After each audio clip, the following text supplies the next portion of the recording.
నమస్కారం అండి. మన లైఫ్లో మనం నిజంగా ఫీల్ అయ్యే మూమెంట్స్, నిజమైన ఎమోషన్స్, స్ట్రగుల్స్, హ్యాపీనెస్ అన్నీ కలిసి మన జీవితం. ఆ ప్రతి రియల్ మూమెంట్ని మీకోసం తీసుకొస్తున్న మన ఛానల్ జో through vibe. Feel the real, like the vibe. Feel అయితే ఒక లైక్ ఇవ్వండి. కనెక్ట్ అయితే మీ వాళ్ళతో షేర్ చేయండి.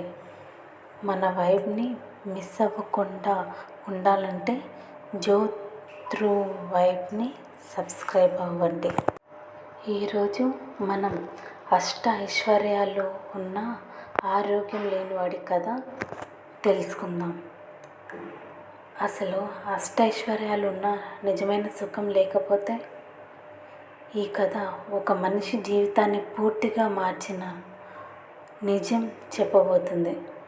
ఒకవైపు అపారమైన సంపద, మరోవైపు ఆరోగ్యం లేక బాధ. అనారోగ్యంతో ఎల్లప్పుడూ ఉండటం, మందులు వేసుకున్న ప్రయోజనం లేదు. అప్పుడు అతని జీవితంలోకి వచ్చిన ఒక మిత్రుడు చూపించిన మార్గం మాత్రం చాలా సింపుల్గా ఉన్నా కానీ శక్తివంతమైనది. ఆకలి పుట్టాలంటే ఎలా? మంచి నిద్ర రావాలంటే ఎలా? మనసు సంతోషంగా ఉండటం ఎలాగా? ఈ వీడియోలో మీ జీవితాన్ని మార్చేసే అస్సలు ఆరోగ్య రహస్యాలు తెలుసుకుంటారు. ఈ కథ చెప్పే ముఖ్యమైన సందేశం ఏంటంటే, ఆరోగ్యం లేకపోతే సంపద ఉన్న వృధానే. జీవన శైలి మారితేనే మన జీవితం కూడా మారుతుంది. శరీరం శ్రమ లేకపోతే నిజమైన ఔషధం ఏది ఉండదు. సంతోషమే ఆరోగ్యానికి మొదటి సూత్రం. డబ్బు, పేరు, ఐశ్వర్యం అన్నీ ఉన్నా ఒక్క చిన్న విషయం లేకపోతే జీవితం నరకం అవుతుందంటే నమ్ముతారా? ఈ కథలో ఒక వ్యక్తి అష్టైశ్వర్యాలున్నా తినలేడు, నిద్రపోలేడు, సంతోషంగా ఉండలేడు. కానీ ఒక్కరోజు అతని జీవితం పూర్తిగా ఎలా మారిపోయిందో మనం ఇప్పుడు తెలుసుకుందామా? మనం ఇప్పుడు కథలోకి ఎంటర్ అవుతాం. కుబేరుడు అనే యువకుడికి అష్టైశ్వర్యాలు ఉన్నాయి కానీ ఆరోగ్యమే లేదు. తన ఆరోగ్యం చక్కబడ్డానికి ఎన్నో మందులు సేవించాడు కానీ లాభం కలగలేదు. అందుచేత అతను ఎప్పుడు దిగులుగా ఉండేవాడు. కుబేరుడు మిత్రుడు చరుకుడు అనేవాడు ఏదో ఒక పని మీద వచ్చి కుబేరుడి ఇంట బస చేశాడు. అతను తన మిత్రుడి అనారోగ్యం గురించి విచారించాడు. అతను పెద్ద ఘనవైద్యుడు కాకపోయినా చిన్న గృహ వైద్యం తెలిసినవాడే. అతను కుబేరుని తనకు తెలిసిన మేరకు పరీక్షించి అతని శరీరములో ఏ దోషము లేదు అని గ్రహించాడు. చరుకుడు కుబేరుడి దినచర్య గురించి ప్రశ్నించాడు. అలా కుబేరుడు తన దినచర్య గురించి చరుకుడితో ఇలా చెప్పాడు. ఉదయం లేవగానే కుబేరుడు మొదటి పనిగా కాలకృత్యాలు తీర్చుకొని తరువాత పలహారం చేస్తాడు. తరువాత కొంతసేపు తమ ఆస్తికి సంబంధించిన లెక్కలు చూస్తాడు. మధ్యాహ్నం పళ్ళరసం తీసుకుంటాడు. తర్వాత కాసేపు విశ్రాంతి తీసుకుని భోజనం చేస్తాడు. భోజనం చేసిన తర్వాత నిద్రపోతాడు. నిద్ర అయ్యాక తమ వ్యవహారాలు చూసే ఉద్యోగుల మీద అజమాయిషీ చేసి తన తండ్రితో సొంత వ్యవహారాలను గురించి చర్చిస్తాడు. రాత్రి భోజనం అయ్యాక పడుకునే ముందు మళ్ళీ పళ్ళరసం తాగుతాడు. కుబేరుడు ఈ వివరాలు చెప్పి, చెరుకుడితో నన్నేదో భయంకరమైన వ్యాధి పట్టుకున్నది. అది మందులకు లొంగేది కాదు. పళ్ళ రసం నోటికి బాగుండదు. భోజనం హితువుగా ఉండదు. నా జీవితం ఇలా గడిచిపోవాల్సిందేగా అని నిరుత్సాహంగా ఉంటుంది అన్నాడు. తిండి తినలేకపోతున్నాను. నిద్ర సరిగ్గా పట్టడం లేదు. ఎప్పుడూ ఏదో పోగొట్టుకున్నట్టుగా నీరసంగా ఉంటుంది అన్నాడు. చెరుకుడు నవ్వి, నిరుత్సాహపడకు. నీకు ఔషధాలతో పాటు గాలి మార్పుడు కూడా అవసరం. 1 మాసం పాటు మా ఊరు వచ్చి ఉండు. నీ ఆరోగ్యం బాగుపడుతుందని నా నమ్మకం అన్నాడు. కుబేరుడు తండ్రి అనుమతితో చెరుకుడి ఊరికి బయలుదేరాడు. ఊరికి వెళ్ళాక ఆ గ్రామంలో అందరూ సంపన్నులు, కళాప్రియులు. అందుచేత అక్కడ నిత్యం వినోద కార్యక్రమాలు జరుగుతూ ఉండేవి. కుబేరుడికి ఆ కార్యక్రమాల మీద అమితమైన ఆనందం కలిగించాయి.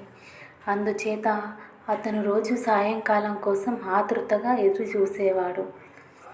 అతనిలో కొత్త ఉత్సాహం చూసి, చెరుకుడు, మా ఊరి గాలి నీకు బాగా పడినట్లున్నదిగా.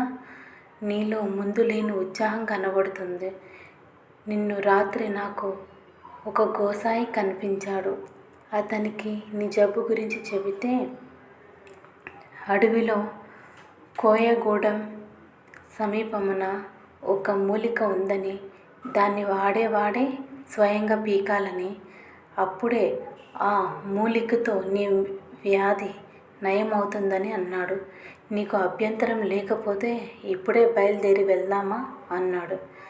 సరే వెళ్దామని కుబేరుడు బయలుదేరాడు. బయలుదేరే ముందరగా సాయంత్రానికల్లా తిరిగి రాగలమా అని కుబేరుడు అడిగాడు. ఎందుకు రాలేం? ప్రయాణం కొద్ది గంటలేగా. కొద్ది గంటలు మనం తిరిగి వచ్చేయచ్చు అన్నాడు చెరుకుడు. మిత్రులిద్దరూ అడవిలో కాలిబాట వెంట నడుస్తూ వెళ్ళారు. చెరుకుడు చకచకా నడుస్తున్నాడు. కానీ కుబేరుడు నడవలేక ఆయాసపడుతూ మధ్య మధ్యలో ఆగిపోతున్నాడు. నా వయసు వాడివే కదా, నాతో పాటు నడవలేకపోవడం ఏంటి అన్నాడు చెరుకుడు. కుబేరుడు, నా ఆరోగ్యం సరిగ్గా ఉంటే నేను నడుద్దును అన్నాడు. నీ ఆరోగ్యం గురించే కదా పోతున్నాము. త్వరగా పోకపోతే తిరిగి త్వరగా రాలేము అన్నాడు చెరుకుడు. ఆ మాట వినేసరికి కుబేరుడు పట్టుదలగా చెరుకుడు వెంట నడిచాడు. ఇద్దరూ చాలా దూరం నడిచి వెళ్ళాక చెరుకుడు ఒక మొక్కను చూపి, ఇదే ఆ మూలిక, నీ చేత్తోనే పెకిలించు అన్నాడు. ఆ చేత్తో కుబేరుడు మొక్కను పెకిలించిన తర్వాత కుబేరుడు ఆ మొక్కను 2 చేతుల పట్టి లాగితే వేర్లతో సహా వచ్చింది. దాని సమీపంలో చిన్న ఒక కొలనులో శుభ్రంగా కడిగి మీదట చెరుకుడు దాని వేరును కుబేరుడికి చేత తినిపించి, ఇక మనం వెనక్కి వెళ్ళొచ్చు అన్నాడు. తాము వచ్చిన దూరం అంతా తలుచుకునేసరికి కుబేరుడి గుండెల్లో రాయి పడినట్లుంది. పైగా అతనికి ఆకలిగా ఉంది. మిత్రమా, నాకు ఆకలి మండిపోతుంది. అడుగు తీసి అడుగు వేయలేకపోతున్నాను. తినడానికి నాకు ఏమైనా కావాలి అన్నాడు కుబేరుడు నీరసంగా. అప్పుడు ఔషధం పనిచేస్తుందన్నమాట. ఈ సంగతి తెలిస్తే వెంట తినడానికి ఏమైనా తెచ్చేవాణ్ణి. ఇప్పటికైనా మించిపోయింది ఏమీ లేదులే. దగ్గరలో కోయగూడెం ఉన్నది. అక్కడ తినడానికి ఏదైనా దొరక్కపోదు అన్నాడు చెరుకుడు. కోయగూడెం అంత దగ్గరలో ఏమీ లేదు. అయినా గత్యంతరం లేక కుబేరుడు అక్కడి దాకా నడిచాడు. కోయ దొర వారికి స్వాగతం చెప్పి అప్పటికప్పుడు వెదురు బియ్యం వండించి పెట్టాడు. ఆకలికి కరకరాలాడుతుంటే తను ఏమి తింటున్నది తెలియకుండానే కుబేరుడు ఆవురావుమని తినేశాడు. భోజనం అయ్యాక ఇద్దరు నిద్ర ముంచుకొచ్చింది. కోయ దొర వాళ్ళకి పడకలు ఏర్పాటు చేశాడు.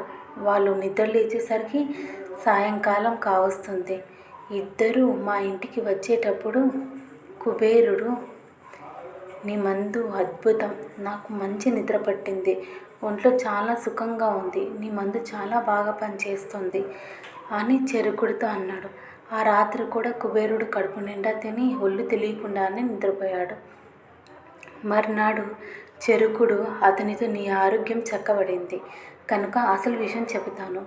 ఆకలి పుట్టడానికి ఉపవాసం తప్ప మరో మందు లేదు. నిద్ర పట్టడానికి శారీరక శ్రమ తప్ప మరో మార్గం లేదు. మనసు ఉల్లాసంగా ఉండాలంటే వినోద కార్యక్రమాలు అవసరం. ముందే ఈ మాట చెబితే నువ్వు నమ్మవని మందు పేరు చెప్పి ఇలా తీసుకొచ్చాను. ఇక ముందు ఆకలి వేస్తేనే కానీ తినకు. శరీర వ్యాయామం కొంతైనా చెయ్యి అన్నాడు. కుబేరుడు ముందు ఆశ్చర్యపడిన తరువాత నిజం గ్రహించి తన ఊరికి తిరిగిపోయి చెరుకుడి సలహా అమలు చేస్తూ వచ్చాడు. తమ గ్రామంలో అతనే వినోద కార్యక్రమాలు కూడా ఏర్పాటు చేశాడు. ఆకలి పుట్టడానికి ఉపవాసం అవసరం. మంచి నిద్రకు శారీరక అవసరం. ఆనందంగా ఉండడానికి వినోదం అవసరం. ధనం కంటే ఆరోగ్యం ముఖ్యం. సహజ జీవనం, వ్యాయామం, సమయానికి భోజనం ఇవి నిజమైన ఔషధం.